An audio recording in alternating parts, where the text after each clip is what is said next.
Hi friends, ఈరోజు interesting topic వచ్చేసి తీటతనం ఉన్నవాళ్ళు, అంటే తీటతనాలు చేస్తుంటారు కదా, చిల్లర పనులు కానీ తీట వేషాలు చేస్తుంటారుగా, వాళ్ళందరికీ ఎలాంటి సందర్భాలు ఎదురవుతాయి, వాళ్ళకు గురువు లేకపోతే ఏమవుతారు. ఫర్ సపోజ్ ఒక ఎగ్జాంపుల్ తీసుకుందాం. మనకు తేనెతిట్ట తెలుసు. తేనెతిట్ట తేనెటీగలను అన్నిటినీ వాటికి ఉన్నట్టి పువ్వులలో పాలినేషన్ ప్రక్రియలో వాటి నుంచి సుగంధ మాధుర్యాన్ని పొంది వాటి నుంచి అవి స్వీట్గా వాటిని ఉమ్మి తేనెని ఉత్పత్తి చేస్తాయి. అలా తేనెను ఉత్పత్తి చేసే క్రమంలో అలా సంపదను కూడా కోటీశ్వర్లు, లక్షలాది మంది కోటీశ్వర్లు వాళ్ళు అనుకున్న ధ్యేయానికి తీట పనులు చేసే వాళ్ళే వాళ్ళ సంపదలకు అడ్డస్తూ ఉంటారు. సో వాళ్ళని మేనేజ్ చేయాలని ఎంత చేయాలనో అంతే చేయాలి. అలా అది తేనెతిట్టగా ఒక చెట్టు మీద పెట్టినప్పుడు ఒక తీట వేషాలు వేసే పిల్లవాడు దానిని కొట్టాడు. సో దాంట్లో ఉన్న పరమార్థాన్ని గ్రహించలేకపోయాడు ఆ పిల్లవాడు.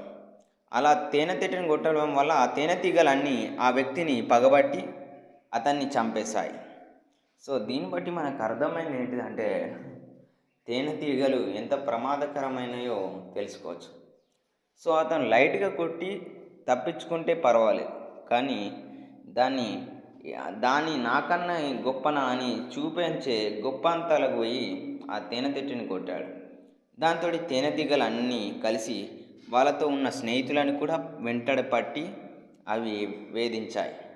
అక్కడే ఒక అమాయకుడిలాగా ఒక అతను కూర్చున్నాడు. అతనే వాళ్ళు వేస్తున్న చిల్లర పనులు చూస్తూ ఉన్నాడు. సో ఇలా వీళ్ళు ఫ్యూచర్లో చాలామందికి ప్రమాదము. సంపాదించుకుంటూ ఒక తేనెటీగ తన తేనె పెట్టడానికి సంపాదన అంతా చెట్టు మీద పోగేస్తే ఎవరో వచ్చి దాన్ని నాశనం చేసినట్టు సంపాదించుకున్న సంపాదన అంతా ఎవరో ఒకరు వచ్చి దాన్ని నాశనం చేసే ప్రక్రియ జరిగింది. ఇది తీటతనం ఉన్న వాళ్ళకే పాసిబుల్ అవుతాయి. గురువు లేకపోవడం వల్లనే, ఇలాంటి క్రమశిక్షణ లేకపోవడం వల్ల ఇలా జరుగుతాయి. సో ఇవన్నీ మ్యాటర్ పక్క పెడితే నేచరే ఇదంతా చేపిస్తుంది కాబట్టి నేచరే వీటికి బాస్ అవుతుంది. సో ఎక్కడిపోయినా లెర్నింగ్ ఆఫ్ స్టెప్స్ బై స్టెప్స్లో ఏదో ఒక ఫాల్ట్ రేషియో ఎక్కడనో కాడ క్రియేట్ అవ్వడం వల్ల అది నేచర్లో అతనిలో ఇంపాక్ట్ అయింది. సో అతనికి అది ఎప్పుడో అన్యాయం చేసిందో మళ్ళీ అతను దాన్ని రివెంజ్ తీర్చుకోవడం అన్నట్టు. దీని గురించి మనం స్టోరీలా ఎక్స్ప్లెయిన్ చేసుకుంటే తప్పు అప్పు ఏమీ లేదు. సంపాదించిండు కోటీశ్వరుడు. ఆ కోటీశ్వరుడు సంపాదన ఒక రౌడీ లాంటి వారు, తీట వేషాలు లాంటి వారు వచ్చి అతని వ్యాపారాన్ని నాశనం చేశారు. ఇదే సింపుల్ ఎగ్జాంపుల్. ఇది ఫ్రెండ్స్, ఇలాంటి వాళ్ళే చాలామంది ఉన్నారు. సో సంపాదించే వాళ్ళు తక్కువ, అందరికీ నష్టపరిచే వాళ్ళు ఎక్కువ ఉన్నారు. ఇదే కలియుగంలో జరగబోయే గేమ్ షో ఇలానే ఉంటుంది. గురువులకు రెస్పెక్ట్ ఇయ్యరు, టీచర్స్కి రెస్పెక్ట్ ఇయ్యరు, నువ్వెంత నేనెంత అనే అహంకారంతో పోతారు.